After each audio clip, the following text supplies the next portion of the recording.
We appreciate.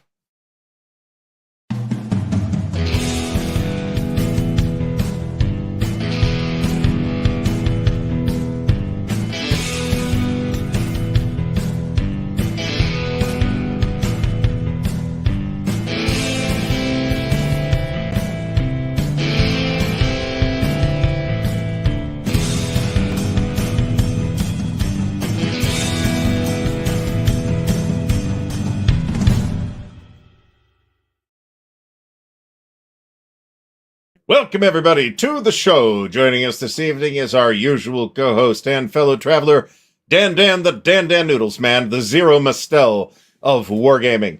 And joining us as our very special guest this evening is Mr. Zilla Blitz, a.k.a. Mike. Mike, thanks for doing this with us. We appreciate it. Absolutely. Thanks for having me on. This is going to be fun. This is great, Mike. This is great.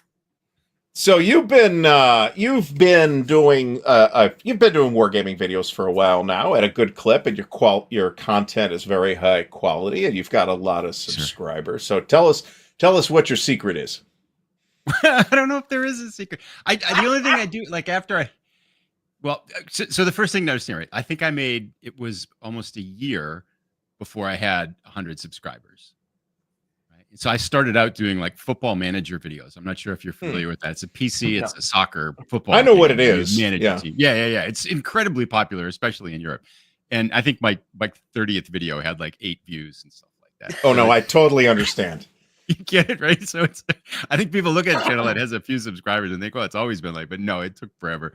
But the only thing like every time I made a video, I just kind of sit there and say, okay, what's one thing I can do better? And then just try to do that for the next video. That's a good idea. I've been ignoring that advice for decades now. Yeah, sure. Cut me off, Artie. Cut me off. Go ahead. Cut me off. Please. Like I don't belong. You know Pray what I'm saying? Continue. You belong, Dan. We love you here. I forgot. Anyway, I did, back when I was doing video game stuff, this is all still on the channel. I did a complete playthrough series of Dragon Age Origins, the first Dragon Age game. And it's like 80 episodes or something like that. And to this day, some of the view numbers are like 6. So exactly. So no, I totally understand. Yeah, I have the football manager ones are still there. It's stuff like that, and they get like 12 views, 3 views, no comments or anything, no like. And you'd work like 3 hours on it, put it up, and like nothing happens. It feels very thankless at that point, doesn't it? Right. Especially when you get into like episode 60 of Dragon Age Origins. You know? I want to know, Mike, if you can answer this. Do you still work? Yeah. Oh, yeah. I have a full-time job. What do you think? He's living off the channel? Yeah, right. Let's get real. Yeah, I work in education, and so I do a lot of problem solving for educational organizations, and then I go in and I teach a little bit on the side too, online, and then I design courses, so I build online courses, and then I have a side job that builds online courses. So it's about a 40-50 hour work week. Probably on bloody hell, I was wrong. I was wrong about you. I assumed you were either a Marine or a cop.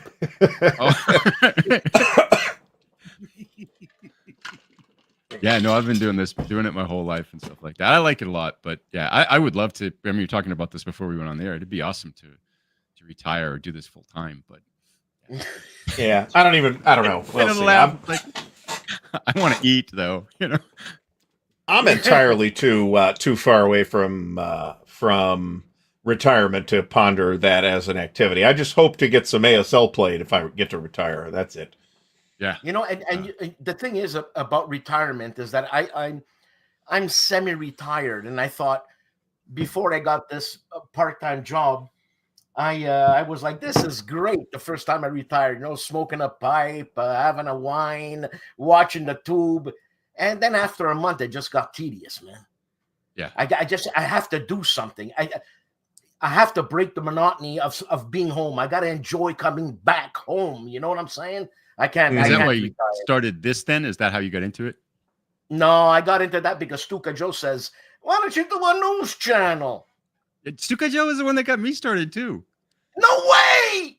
Yeah. It was in the middle of COVID, and I went to one of the SD HistCon conventions, and he had a presentation like how to make videos about like tabletop war games. And I had just started playing again in the middle of COVID because, you know, you were staring at screens all the time, right?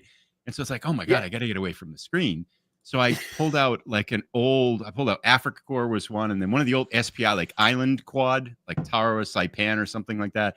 Played that, and I looked at new games, and I bought like Sherman Leader. I was like, wow, this is fun. And then I went to SD Hiscon, and Stuka Joe did his session on it. It's like, I think I could try that. So he was the one that got me going, and I reached out to him, and he was so nice. He's like, yeah, sure, do this, do that. You know, he was so helpful. But no, it's like without him, I don't think I would have even tried it. You know, No, that's exactly it. Same thing, man. I don't know if my channel was around before Joe's channel was. It's certainly possible. So, but he was one of the people that got me to start doing wargame. I mean, that inspired me indirectly to do wargaming content, right? Because he was doing really good wargaming. And this is, you know, back in the day when he was doing the B-17 thing, and that made a big splash, and it's awesome. Fantastic. So everybody should watch that if you haven't somehow. Did you? I haven't seen it. No. I composed the music for it. Thank you very much. Oh, okay. I'll make a note to check that one out. You should check it out. He's very good. His voice lends itself to be a narrator. You know, Joe puts a lot of effort and time into his videos too. He doesn't just dash them off like hillbillies, like Dan and I do, or you know. And Zilla's trying to be more like Joe, as most of us are. So he puts a ton of time. When I started editing and special camera rigs and a bunch of other stuff that I didn't even think of until like, wow, look at this. Yeah, the setup that I have is from, you know, he spent a whole hour with me, walking through get this, do this, do that, and I just built it exactly the way he did it. Now I think we've gone in different directions in terms of what we're using for equipment because he's doing. I mean, he keeps adding stuff that you can't keep up with the guy. Bloody hell! Yeah, but he's a prosecutor for the I was going to say the state of Puerto Rico, the island of Puerto Rico. So I think there's good money that comes with that, eh? Yeah, I would think, yeah. So, but no, I mean, Joe does great content. He is the aspiration to whom most of us live up to. At the time, though, you know, Callendale was doing video at the time, and Joe Stedman was still making video. Derek Case was making video. Neither of those guys are both still around, but I don't think either of them are doing wargaming content anymore. No, what's his face?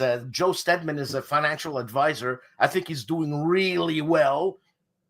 He actually invited me over to his place. Come, everything's on me. Come, everything's on me. And I said, where are you at? The United States of America. I said, no. So, and you know, at the time, I think it was Joe Stedman, that is, was one of the few people doing ASL stuff. So he might have been one of the first like wargaming YouTubers I watched, because when I got back in, I was just like, well, I guess I'm playing ASL because that's all anybody's playing, right? And then I like actually started digging, and I'm like, oh, okay, there's like a whole bunch of other stuff happening. And a good chunk. I'm sorry, you have a huge collection, Artie, right? I've got about 630 war games or something like that, plus a substantial amount of RPGs and a small scattering of other kinds of games, family games and Euros and stuff like that. I think I've got about 6 Euros. All you have is 600 games. Well, plus the RPGs, which I didn't count. It doesn't count in that number. I said I got about 600 war games, like war games. Man, I've that got are in the war games database. I've got 600 that just Carl gave me, man. Well, good for you. I know. So, yeah, I think so. Plus, there was you remember? They were on the Dice Tower, the Hemtag. Yeah. So that's the Chief and Judd Vance and Greg Schmitkins. Yeah, and they haven't done one of those in a very long time. Nah, because Greg doesn't want to do it anymore. Oh, well, that's too bad, because they had good content. I know. Was that wargaming stuff? Yeah. I don't know that one. Yeah. You know, it was Joe Stedman and Tom Vassell that started the Dice Tower. Was it? Yeah. I mean, I knew about Tom, because Tom's still there. I didn't know Joe Stedman was involved in that. Yeah, I think they started it in Korea. So, what do you plan? I don't want to talk about making YouTube videos the whole time, because that was, last time we did that, it was grievously unpopular, and I got many negative comments. So, Zilla, what are you playing right now? What am I playing? So, I have an ASL starter kit on the table right now. Okay. Yes, I just got. You just scored something fierce ASL, didn't you? It was, yeah, there was a person local. So I had thought about getting into it. I had the starter kit. That's what I had. And I think I had like the Beyond Valor. And then I was, someone said, 3 or 4 people said, if you can get someone that's leaving the hobby and wants to sell their collection, then you should check into that. Mm-hmm. So I check on like Board Game Geek for like the local Minnesota sales and stuff like that. And someone put up a post saying, I've got this stuff and I'm getting out. And so I just reached out to him and I said, hey, I'm not looking to collect it. Is it any good? I had no idea really what was in it, except he said, the basic modules and the historical modules. I'm like, well, that sounds like what I want. I said, is it in playable condition? And he said, oh yeah, it's good. And so, and I said, sure. And then I went over and he said, bring a big car. And I was like, God, man, the amount of stuff you got was incredible. Now, do you mind us asking, if you want to no comment this, that's cool. What did you pay for that massive load of stuff? I'm going to go no comment on this, but it was a very reasonable price. It was a very reasonable price. It was a very reasonable price. And that's kind of what led me to think is like, okay, I can get this. I can try it for a year. If I don't like it, I can move it on and I'm not going to lose any money. Because I don't have money to drop, like I was looking some of them on like Noble Knight, has like their packages. Mm-hmm. Someone will tell that wholesale and they'll just turn around and sell it. They're like $4,000 or $5,000. Oh yeah. That's a lot of shit. But but I mean, they don't want to sort through that stuff. When I unloaded all the ASL stuff years and years ago, I didn't pick through it all. I stuck it in a box and bagged the counters by nationalities and put it all in a tote and stuck it wherever it went. I don't even remember where it went. Right. Yeah. But I was also lucky enough to get a more. I didn't have all the historicals though. You've got a bunch of historicals, and those have not remained in print, so they go for good change. Whereas the core modules tend to get upgraded, and people generally want the newer ones. So it was like just all the old Avalon Hill core modules, but it was. I mean, that's a lot of stuff. And I think I might have given him $300 or $400 for it, which is a fantastic price. And he did the same thing I did. He put it all back into boxes and bagged the counters by nationality, and here you go.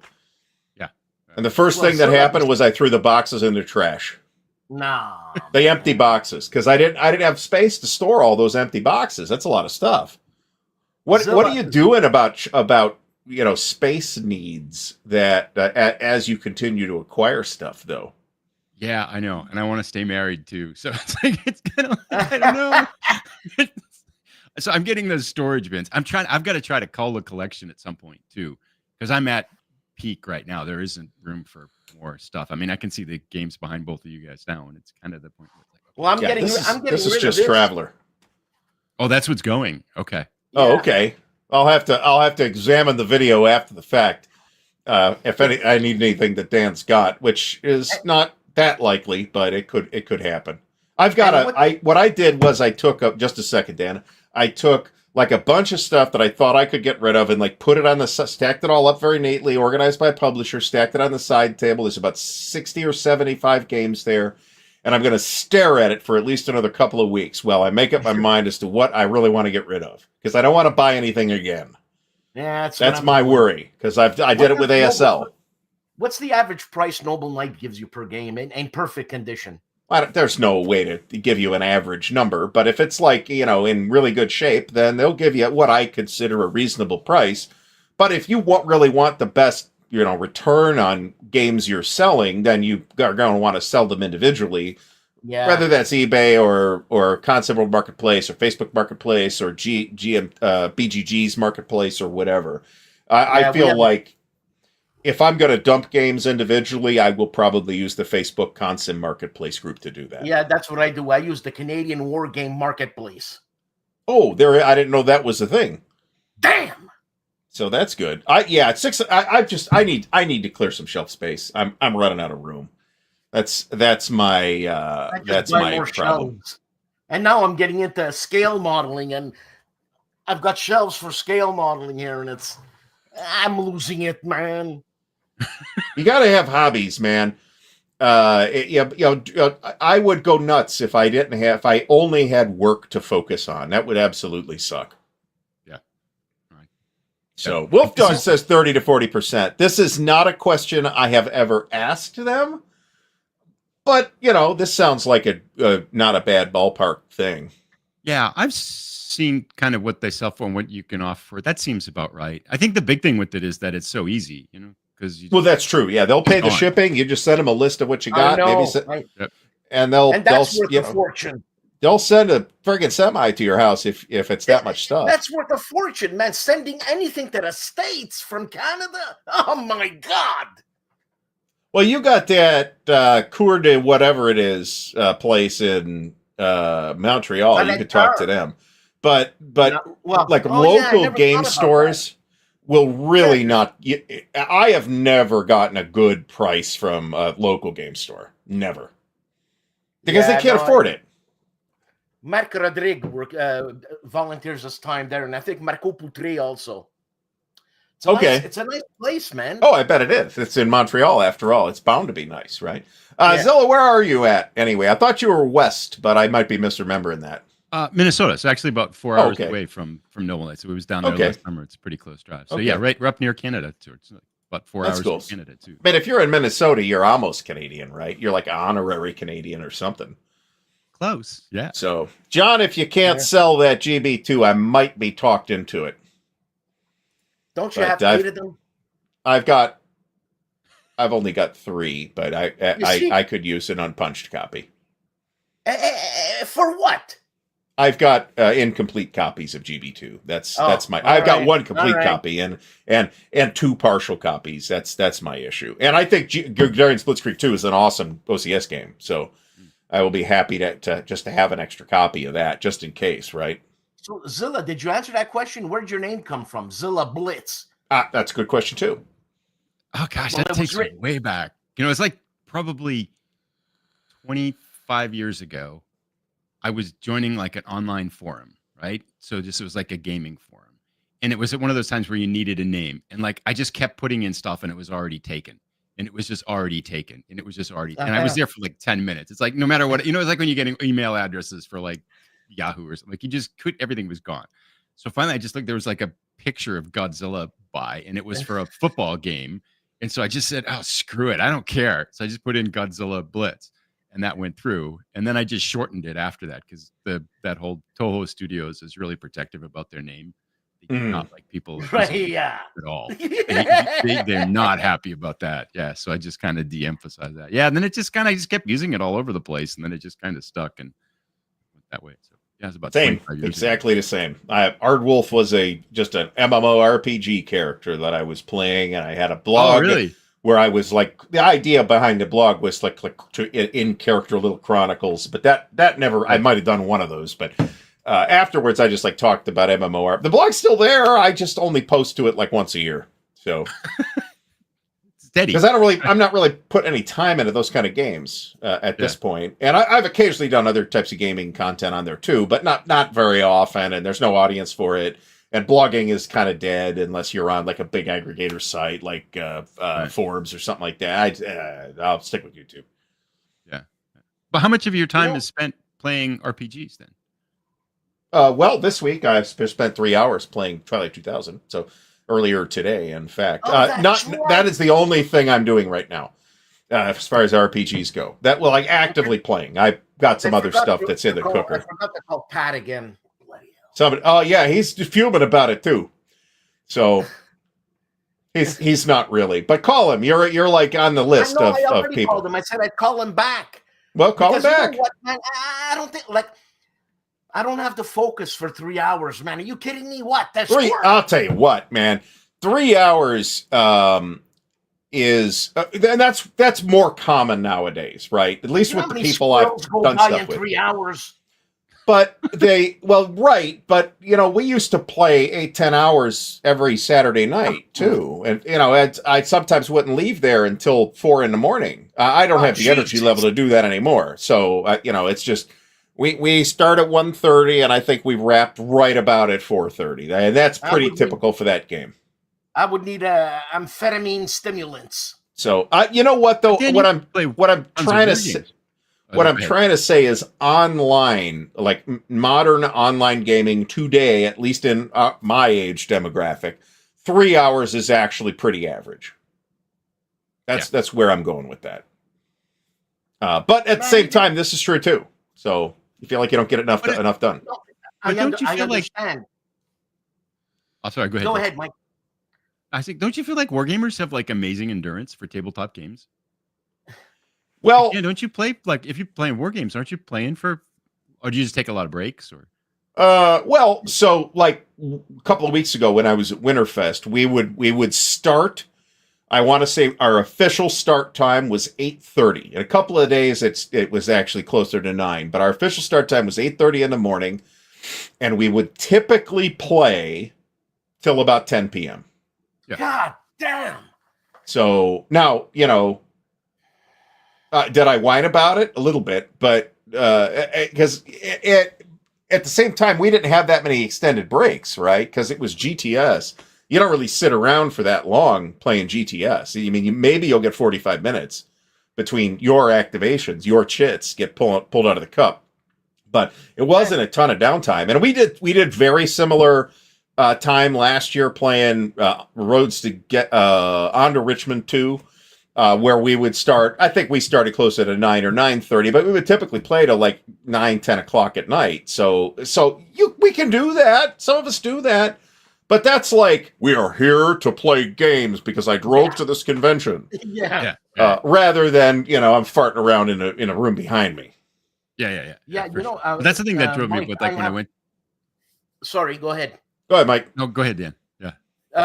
We have a Montreal game convention, Stack Academy, and I'm going more and more. But they have small get-togethers every month. But once a year they have like a 3-day convention, and they invite. Last year Jason Matthews was down, and Kevin Bertram was down also, and I didn't have the time to interview him. But the last time I went, then I played the Memoir 44 because I did a whole big thing on Memoir 44, but that lasted an hour. You know what I'm saying? Yeah, because that's how long a regular memoir scenario lasts. Yeah, but we played the Overlord there. We were 8 people. Oh. That's interesting you should mention that, because every time I have played one of those big Overlord scenarios in Memoir, it has actually lasted like an hour. Yeah, exactly. And then after an hour, I put so much energy into that game. Come on, people, massacre this guy and kill that guy. That after an hour, I'm burnt out.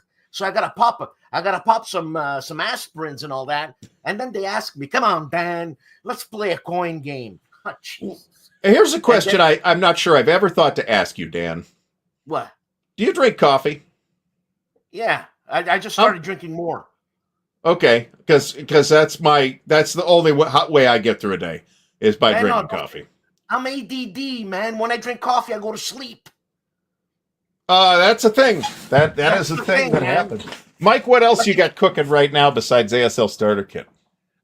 Next up is Phantom Fury. Oh, okay.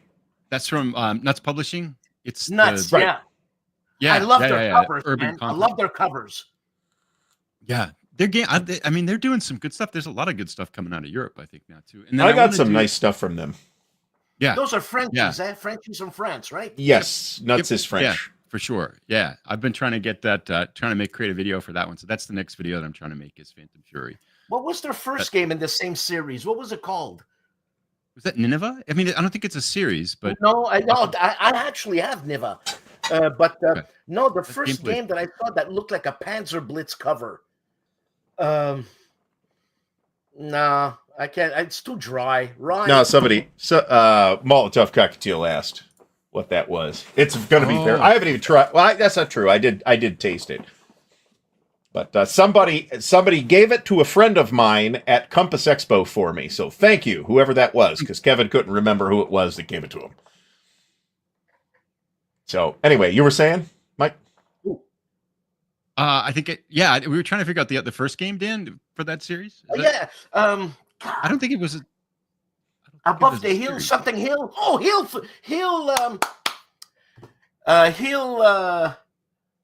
something.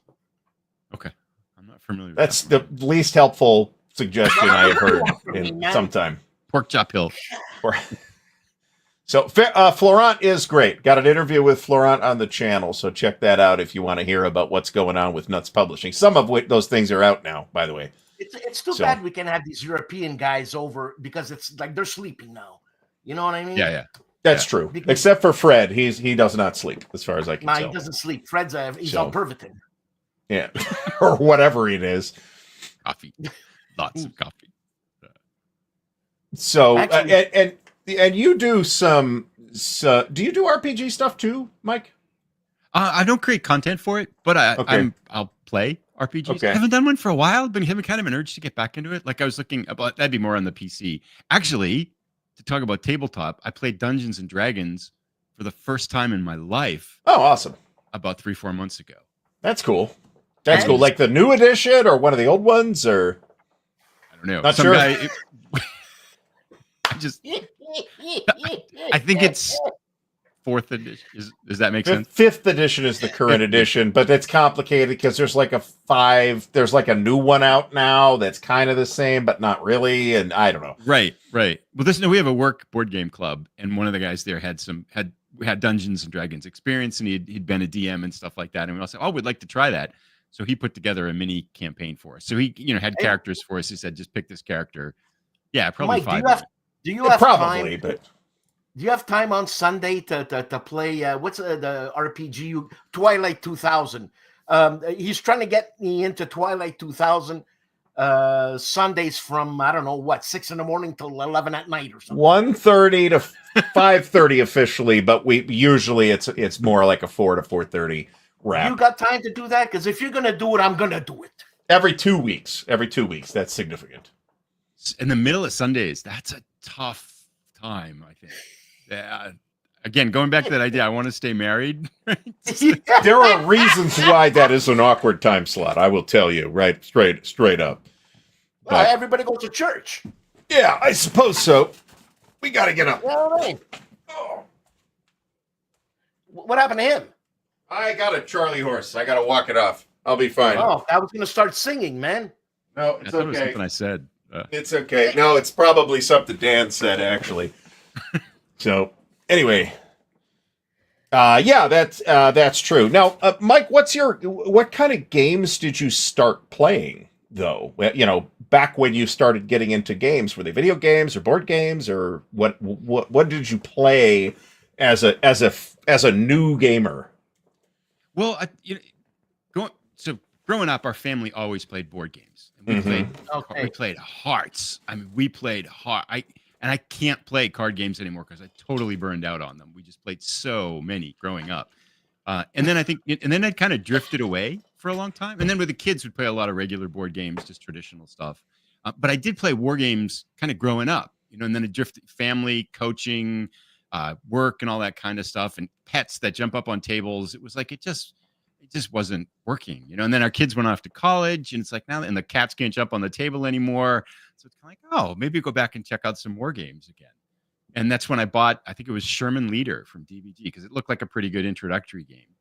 And I pulled some of the old, I had some old SPI games and Avalon Hill games that I pulled out and started playing around with those. And it was like magic. And I couldn't believe Yeah, too, it's even just fun, Sherman man. Leader. I mean, people say there's probably better games in the Leader series. Everybody has their favorite one. Yeah. But just to go back and just to see how much it had changed, the hobby is just amazing now compared to what it was 30. Because when I was playing before, like there were no solo games. There was maybe 1 or 2, right, or 3 or 4, B17, and you only I played think. them because you were a loser and didn't have any friends, right? That was what it meant. It's like it was like playing solo was I didn't have any friends, right? And now it's like everybody plays them, and it's totally accepted, and it's just a whole different world right now. I wonder how many solitaire games Avalon Hill did. I mean, there was B-17, Queen of the Skies, and Patton's Best, and I'm positive there were at least 1 or 2 more. And SPI did a few, so Right? possibly, yeah. I'm thinking of Fall of Rome actually, because that's the one that I had at one point. I might have it again. I'm not sure. Yeah. But Well, the only yeah, I game mean, have solitaire that- games and games with new mechanics and games on topics that, I mean, part of that is just that the hobby's been around this long, right? Let me tell We've you had time to something. for people to say, there's just too many Bulge games. I don't want another one. Give me something about the War of Jenkins' Ear instead. It is. It's the great amazing. thing about the great thing about the evolution of war games is the evolution of rule books. They got pictures now. Thank you. Well, and they're not on the big map sheet like they used to be, like Panzer Blitz was. Pulled out. Yeah. And all the panels would fall apart, and then you'd have no idea where anything was. Right. And you couldn't fold it again and to get it back in exactly the same way. No, You could fold it like somehow 5 times before it would just like fall apart. Yeah, because somehow it was like somebody's origami project, and you can't figure out how to fold it back the way it was, just like a map you'd have in the glove box of a car. Mike, you look like you're 32 years old. How old are you, man? I'm 63. Really? Yeah. Son of a bitch. Okay. I grew up in the time when there was like, if you had a question about a game, you would send the company a letter, and they'd be like played by mail, where you would like write your turn down, and there was something like with stock results that you'd like get the results from the stock. Like you'd look at the newspaper for a particular day, and you look for the value of the stock at the end, and that was the number that was. Do you guys not even know this? I've heard of that, but I never participated. Okay. I did do play-by-mail games at one point, but they were like professionally run play-by-mail games at that point. This would have been in the very late 80s. Right. When I just didn't have other gaming options, so that's what I was doing. Yeah. Right. I would have said 45 to be completely honest about it. Zilla's looking great. Must be his outstanding lighting. 63 is all I got to say. It's my makeup artist. In the 70s, man. Exactly. Yeah, this is what I'm thinking. I'm like, my eyes almost popped out of my head. I'm like, what the fuck? You know what I mean? That guy, you never abused anything in your life, for God's sake. Apparently, clean living. Jesus. Apparently. Of course, it could be because he has been frozen by the Minnesota climate. Right. We lose a half a year every year. So I'm really, the equivalent of 32 because we've frozen for 6 months a year. The Benjamin Button of wargaming. Carl Kreider just said something. If he was here, I'd hit him in the knees because he's like 8 feet tall and I can't reach him. What the hell is he saying? Old rule books are way better. The chatty Cathy rules are terrible for referencing. What's the chatty Cathy? And this is a guy who calls me up and wants to smoke a pipe with me for an hour. Hey, chatty Cathy. I have got a point, though. I have sympathy. Okay. I have sympathy for Carl's position here because it used to be that all rule books were written as reference rule books, right? And that's really changed to the extent that anybody thought about that at all, which I think some of the time they clearly just didn't. Nowadays, the people putting the rule books together, which is often but not always the designer, it seems to me are taking a little more deliberation in thinking about that. So we have not only, let's take a just reprinted, right, World at War rule book. That is one of the worst rule books I have ever seen for learning the game out of the rule book. You're talking about the GMT World at War. Yeah, the giant GMT thing. And yet the game is playable, right? It's just that's just the way the rule book is structured. That's the only rule book that scared me away from a game. I really like the idea of it. And I said, it's a terrifying rule book, I will admit. Fields of Fire, Mike. Fields of Fire. Well, I'm waiting for the new one. If GMT would ever ship it, I'm just. I have not received any shipping notification for that February 5th shipment at this time, but I didn't necessarily expect you and me both here. Yeah, I'm at the end of the alphabet, so it's like I'm expecting to. But at the same time, we got something like Atlantic Chase, right? Which I think really stepped things up for. Did you get yours already, you punk? You're in Canada too. God. Hey, you gotta know people, man. I'm Italian. Yeah, you got connections. You know what I'm saying? I mean, that's good for you, but you know what? I'm not losing my mind about this, right? I hear. I haven't played this game, but I hear it's the solo game, other than John Butterfield's RAF. RAF is just amazing. And Omaha Beach. That's a really. Both of those are really good solitaire games. Son of a beast, man. And Omaha Beach, it can be played co-op pretty easily, and RAF, at least the current edition. I've never owned any edition of RAF except the current one from Decision. That's got, you can play it solo on either side or play it opposed if you want. I mean, it's just a really complete package. It's beautiful, beautiful. I just I love John Butterfield. What can I tell you? Everybody loves John Butterfield. Mike, what's your favorite war game? At least today. Feel free to change your mind tomorrow if we ask you tomorrow. If I was going to go with one that I've probably been the most impressed with, well, there's a lot, right? And it depends. Like 10 minutes would be different and stuff like that. Yeah, But exactly. we're talking about Butterfield. D-Day at Omaha Beach, I think, is just spectacular. What a really brutal good game. Brutal. Well, yeah, that's brutal. a properly designed solitaire game. If you make it easy, you won't play it a second time. Right, but at the same time, it's like on PC, there's what's called rogue games, and rogue games are designed where you're going to lose. The first time you're going to lose badly, but you learn a couple things that make you go a little bit farther the next time, and then you learn a couple more things. And that reminds me of like the tabletop rogue game. Like you get like, oh, I did this that time. Okay, next time I'm going to try to do this, and then next time, of course, something else goes wrong. But you're kind of learning and getting better as you're going, so you're getting deeper and deeper each time you play. But that one I think is about as perfect as it gets. But it is a magnificent game. It's John Butterfield's research is so right on. It's like when you're going, I don't know, you're whatever division, you have to go to red sector on Utah or something, but the waves push you away, so you're screwed. You're screwed. You're getting shot everywhere. Oh my God. All your Sherman tanks. It's actually a very scary game. As they historically did. Most of the duplex drive tanks that were sent to Omaha ended up on the bottom of the channel. You started with like a half dozen of them, and like one of them ends up on the beach. It's like, well, what do I do now? Yeah, something like that. I actually at one point looked up the number of DD tanks that historically sank in the choppy waters of the channel on D-Day, and it's like 80%. It's a lot. Yeah. It was like only a handful. So it's very historical in that regard too. Mm-hmm. But DD tanks did a little better on the other 4 beaches. I really feel for those soldiers, man. Like they were 20 years old, man. You know what I'm saying? 20 years old. Jesus Christ. Correct me if I'm wrong. I don't think I had pubes at 20, man. Correct me if I'm wrong. They intentionally picked guys without experience because they knew the experienced soldiers wouldn't do it. Man. Those folks who have managed to figure out Fields of Fire seem to all feel that it is extremely good. That's why I'm so excited. I'm so excited about the new one because they've focused on the rules, right? Mm-hmm. And the thing is, Mike, is if we had Ben Hull, and Ben Hull explains it so matter-of-factly. It's like, really? He goes, yeah, you just do that. The red smoke is for something. That's all. And it's like, right.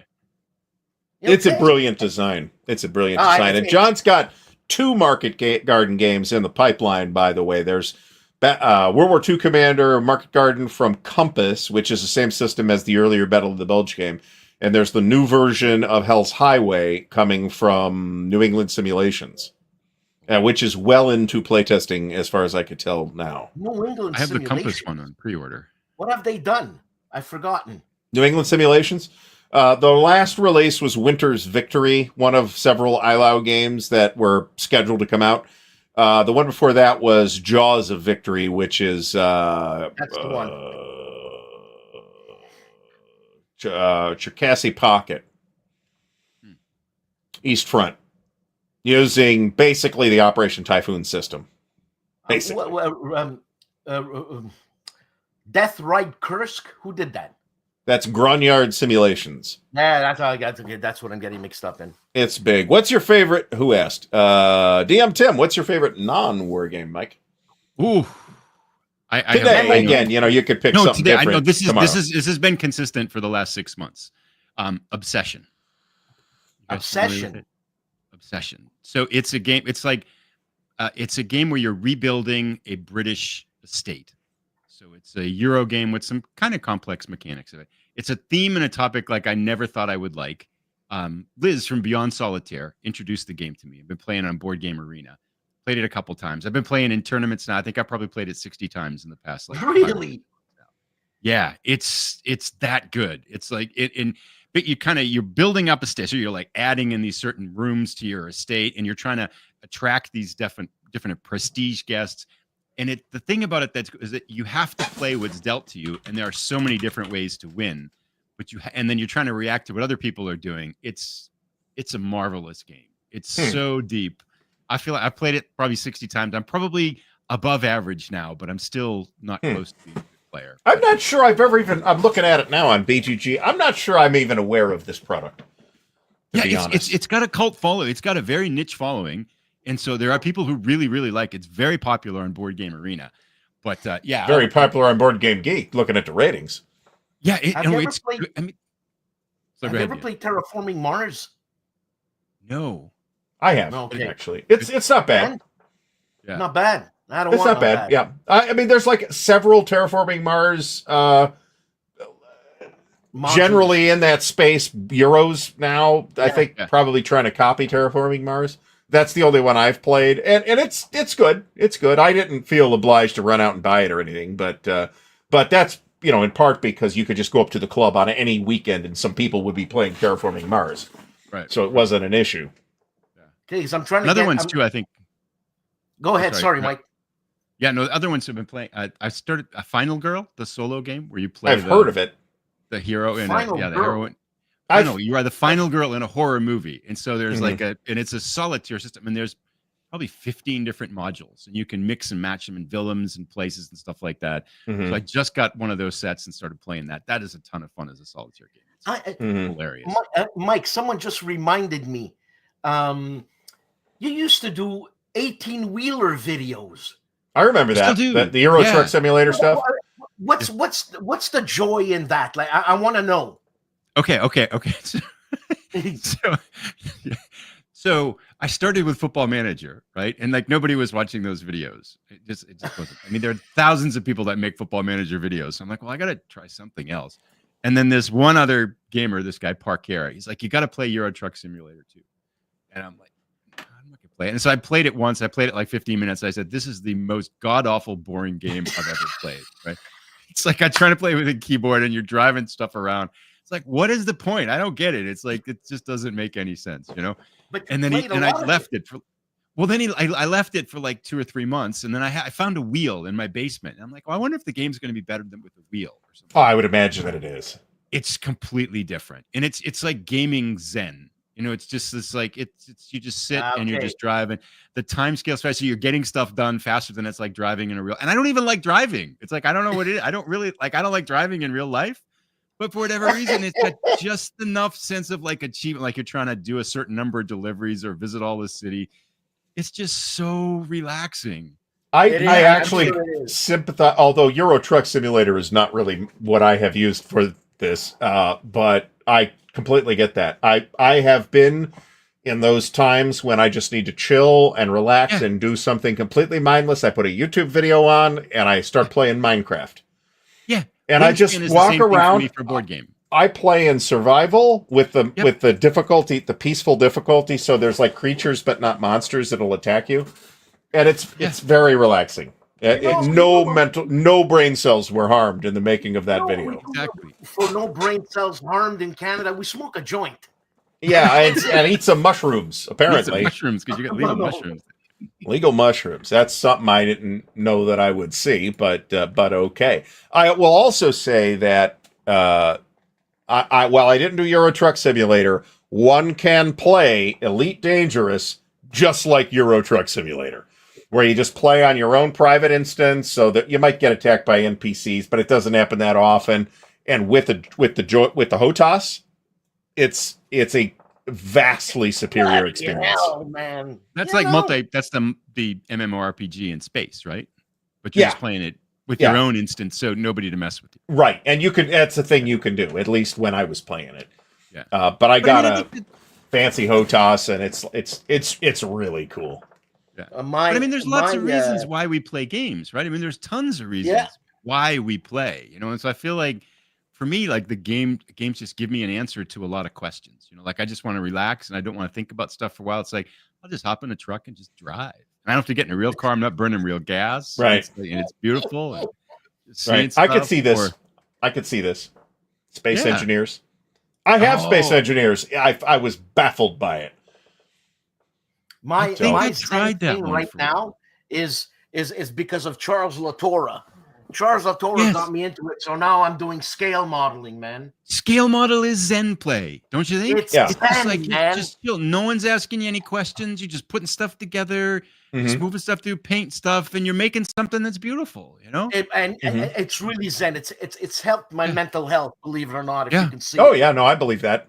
That's for me. Like those Zen games and mental health games, they go together. Like the board game one that like I play with a daughter is like Wingspan, and we don't really care about points. We try to play it cooperatively to see how many points we get. We don't really. We're just like that bird's pretty. I'm just gonna put it in here. Yeah. Here's another great example. Power. I have never played this. Oh, do you like this one? But I am aware of it because it's a ridiculous idea. But people they like it. They just want to like so popular. power wash simulated driveways and shit. I mean, if You're not even Italian. Oh, yes, the you are. problem here with Power Wash Simulator for me is I have like shit that I need to go and power wash, and I will In real feel life. like I am wasting my time if I do it in Power Wash Simulator. That's hilarious. It's Man, wildly what's next? popular, Goat Dan. Simulator? Mm-hmm. Goat Yeah, Simulator, I'm not this kind of Minecraft player. Okay. There's all kind of cool. I'll sometimes watch videos about like the Game of Thrones server where they've like literally recreated Westeros, and there's a different Middle Earth one where they've recreated Middle Earth, Moria and everything, to X degree of fidelity. That's too serious for me. I'm not. That is not that kind of outlet for me. If I'm going to obsess into details, then I'm going to do that with analog games rather than with a video game. Yeah, Goat there's one here Simulator, that I'm man. seeing, like- I've always wanted to play Goat Simulator, and he says it's the ultimate stacking limit. Yeah, the ultimate Zen. Perhaps this sold like Oh, hotcakes. That's the I thing. know. It sold like hotcakes. People were streaming Goat Simulator. I don't even know what you do in Goat Simulator. I'm gonna make a video on Goat Simulator now. Then Well, Now you have to. Yeah. I have to now. Yeah. You know the I know other what one the that I'm Greeks seeing are in the doing with comments. Goat Simulator. It's a joke. It's a joke. It's just a joke. The that other was a one that good I'm joke. seeing. I missed it. I get distracted You by a missed the comment. joke. Sorry. I did. Can you say it again? Yeah, I said I know what the It'll be Greeks funnier are doing this with Goat Simulator. Oh, Oh. I'm joking. I Sounds love like the a Greeks. right. Can I? There's a comment I'm seeing in here. Which one? One of your DJ Flippy's comment. Oh yeah, he helped with the Game of Thrones server. It's impressive. No, it's a different. It's a one. It's a different one. Then sorry, it must be down further. It's about dungeon crawl stone soup. You have to go way down. Oh, I'm way behind here. Wait, maybe you're way behind. Yeah, I'm way behind. I'm like, I didn't realize I had to move it up and down here. It's like This thing. 7. I don't have very many roguelikes. I've got that space one that somebody did that I can't remember the name of right now. But there's a This is couple of sci-fi ones. This is an open source, like free roguelike, and they have tournaments every 6 months or so. Oh yeah? And it's amazing.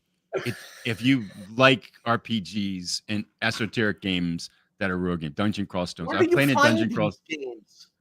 I don't know where I found that one, but it's that if you ask me like top 10 games that I've played in my life, in like PC games, tabletop war games, board games, everything like that. Dungeon soup. Get out of here. Huh. Oh yeah, it's that good. Yeah. I've got like there are people who will play 400 times and never get a win. And That's the format of a roguelike, right?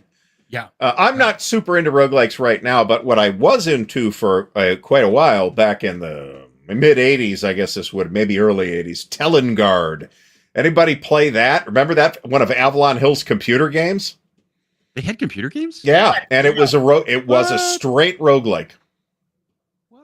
where you're just wandering down into an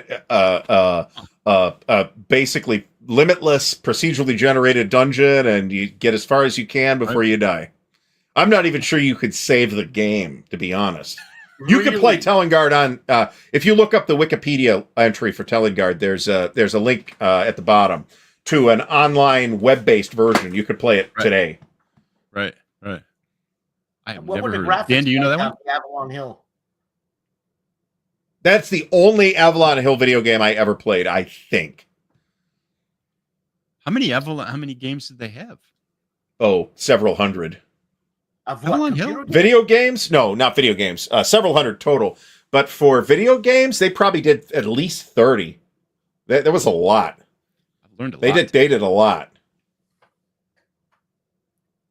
Hissy Cat So- just played his 50,000th and 9 battle. Wow. I Is he installed crazy? World of Warships just thinking I was going to try it out, and it did not work for me. The monetization of all of their games are a little bit predatory, in my opinion. Yeah, that's where I struggle with World of Tanks. It seems like you have to You play struggle? 50,000 battles or spend a lot of money. Yeah. Yeah, but 50,000 battle. You must have a hell of a tank. I think his favorite tank's a Matilda. I don't know why I know that. Was this the that's not the right comment. Was this raid on Iran? That was actually from Steve Jackson Games and was one of the small games in the little digest-sized things, as I recall. But maybe E4 Airman's talking about something different, which is possible. This is also true. This was Hasbro's intention at the time. It wasn't Wizards, it was Hasbro, who had also bought Wizards right around within a year or two, I think. But yeah, they bought it thinking they were going to adapt all those things into video games. How many of those have we seen? 0. They have licensed some properties out, but none of that includes digital games on the old Avalon Hill catalog. They still own all the Avalon Hill stuff? Yeah, pretty much. As far as anybody knows, they're doing nothing. They've licensed a few things out, but yeah, that's the game I'm thinking of. Raid on Iran from Steve Jackson. Good cover too. I don't know. Wonder who did the cover on that. Yeah, that's amazing. You just pulled that out. Probably the CIA. Like, how did you know where it was? That's a good question. What? I can't certainly just grab a game like that unless it happens to be on the shelf behind me. I can't find I'm anything special like anymore. My stuff's pretty well organized. When it starts getting into magazine. Oh, look at that. Was that a Kickstarter or something? I don't know, but I got it from Carl. that really pretty girl, Glory Hound. The YouTube channel. Okay, yeah, I know what you're talking about. God damn. She's done a bunch of stuff with Steve Jackson too, as I recall. Yeah. So yeah. I have played Steel Panthers, but that wasn't from Avalon Hill. That was from somebody else. Steel Panthers. Wasn't that SPI? Yeah. No, it wasn't SPI. It might have been shit. But I can't remember. SSI. SSI. That's right. Yeah. They did a whole bunch of wargaming things back in the day. Yeah, they had some good stuff. Steel Panthers was crazy. They started making campaign games for it and everything. Mm-hmm. Those were a ton of fun, and they always fell apart, but it was a great idea. Yeah. Do you have some kind of organizational system, Mike, that you use to keep track of stuff, or it's just wherever it fits? It's. I was thinking on asking you that question because you'll post pictures of reorganized stuff. I literally can't find anything. I have because it's in like 3 places right now. Mm-hmm. So I can say I should figure out where this is, and I'm literally 20 minutes. I'm still walking around trying to figure out. They're it's just like boxes are different sizes, right? So they don't fit on like I want to put it here, but it doesn't fit. So then it goes in like the shelf in my bedroom or in the closet up on the shelf. I have 3 places. Yep. It's not alphabetical. It's not by genre or type. I don't know. So It's just there. It's like basically it's like they're thrown into a tornado, and that's what would happen if you bought games like that. I do have an organizational system. I tend to organize by company because usually a company's games are all in roughly the same size boxes, right? But there's exceptions, right? Like the Avalon Hill flats and the SPI flats, and the fact that Clash of Arms has gone through like at least 8 different box configurations in a lifetime at a company, which has been substantial. So sometimes I have to have a little bit of flexibility, but generally speaking, I have everything organized by publisher and then by series or chronological order. And the other thing about that too is like if you told me again, I generally know who the publisher is, so that way I could find it that way too. Yeah. And you can get, I mean, and IKEA has been a friggin' godsend, let me tell you. Just the ability to buy inexpensive bookcases. Yeah. For whatever. And the Kallax bookcases which are not really bookcases. They're kind, I mean, they sell them as such, but they're kind of whatever you want to put in them. You can put them in your living room. I got one in my living room with the baskets and stuff. I got 7 downstairs. Just don't wet them. Don't wet them. Well, that's true, but that's going to be true of the Billy bookcases too, because those are particle board. Whereas it's all cardboard, man. Yeah, well, these Kallaxes are.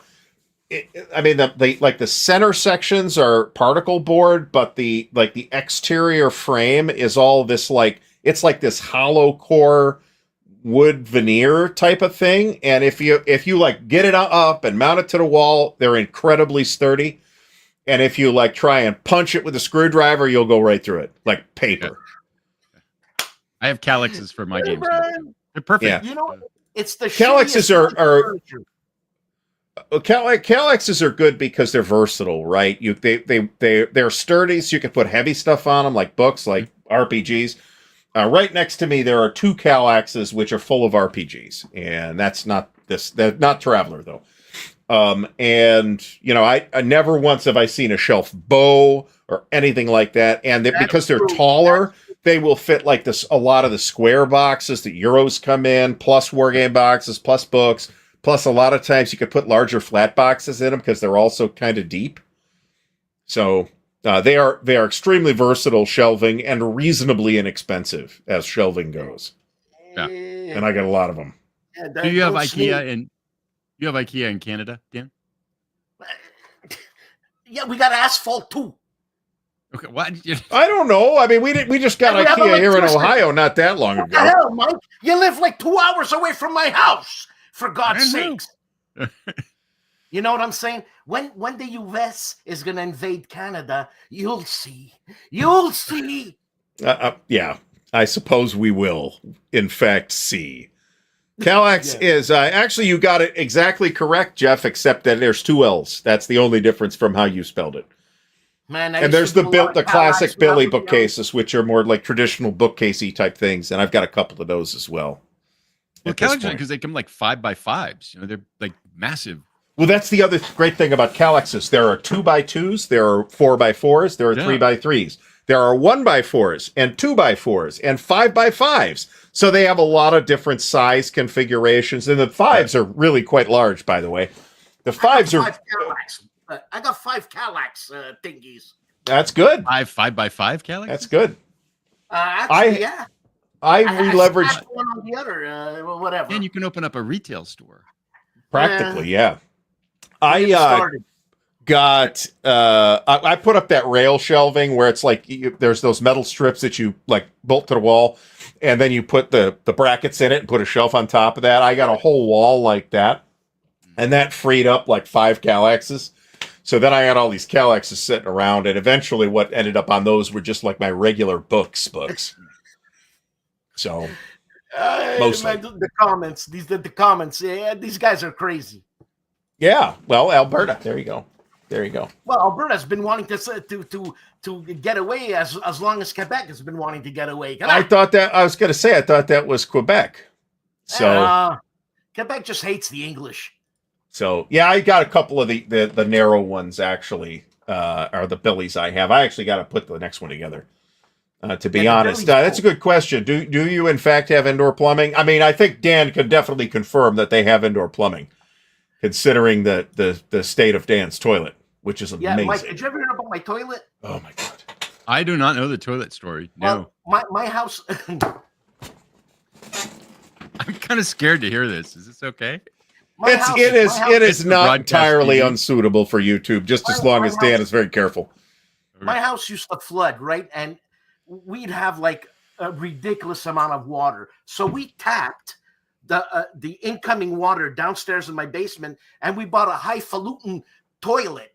Just the throne was $1,500. Then you need a macerator in the back, like a Vitamix or something, so things flow a bit better. And yeah, it sounds like an amazing toilet. I have successfully browbeat Dan into not mentioning this on every show, but it has been an uphill battle, I got to tell you. So the toilet makes an appearance on every show. It's a toilet you could put anywhere. Well, and I spent time in Japan. I lived in Japan for a while, and I'm not sure if you guys know about Japanese toilets. Oh man, they have the best bidets, man. Oh my, it's like Seriously? they have toilets. Yeah, they have buttons on them, right? And there's all different buttons for strong flush, and it has we're starting to get in dangerous territory, but it has like a washing feature. It has a button that will make the sound of running water because Japanese houses are small. So like if you go in there and you're sitting, you realize people can hear outside. So you have one that, and the walls are paper. Exactly. Yeah. Yeah. Because people would turn the water on anyway because they didn't want it to be able to hear the noise they were making. So they have a button that makes so they're running water. So your house guests don't have to listen to you cranking out a major loaf. Exactly. Yeah. It's amazing. They're heated. Does it powder your ass? It does lots of things. Powder your ass, huh? Yeah. Yeah. No, it does. Yeah. Yeah. Amazing. Is yours for $1,500? I hope yours is heated. Dan. Oh no. The $1,500 came with a plastic flusher, little flusher, no bidet. I bought the bidet extra. $1,500. That does seem like a lot of money for a toilet of any kind, to be honest. But remember, folks, they were Canadian dollars, so that's only about, I don't know, $75 in U.S. money. It came from France. So, look, obviously, I mean, come on. Everything nice comes from France, right? He's not wrong. He is not wrong. We got 92 people watching today, folks, and we are just about out of time. So I want to, Mike. Getting into it, Mike. That did go fast. Yeah, well, we'll have to. I thought we were like a half an hour in. We'll have to postpone. I'm not getting it wrong. No, I'm not getting it wrong. You never know. But no, I've heard at least to answer somebody mentioning this. I have at least aware of Final Girl and that it is popular. Obsession, I am not positive I've ever heard of. If you want to play, let me know. I'll play anytime. No, I'm good. Thanks. Yeah, I'm sure okay. You will. So I got too much to do already, and I keep making more for myself. So yeah, no, I can totally relate. Yeah. All right, Mike. Folks, if you have not yet subscribed to Zilla Blitz's YouTube channel, you should do so. There's lots of great quality content on there. And Mike, thanks so much for joining us this evening. Thanks, guys. Yeah, thanks so much. All right, now I got to fix something before I. Go ahead, Dan. Watch him because he's cute. Well, it's fine, Dan, if that's what you think. But I mean, my wife, as long as my wife's not watching him because he's cute, I'm happy. Right? Come on, whatever. All right, folks, it's been great. Once again, Mike, thanks so much. Everybody have a great rest of the week, and we will see you. I'll see you tomorrow, but everybody else will see you next Sunday night at 7:30 p.m. Eastern Standard Time.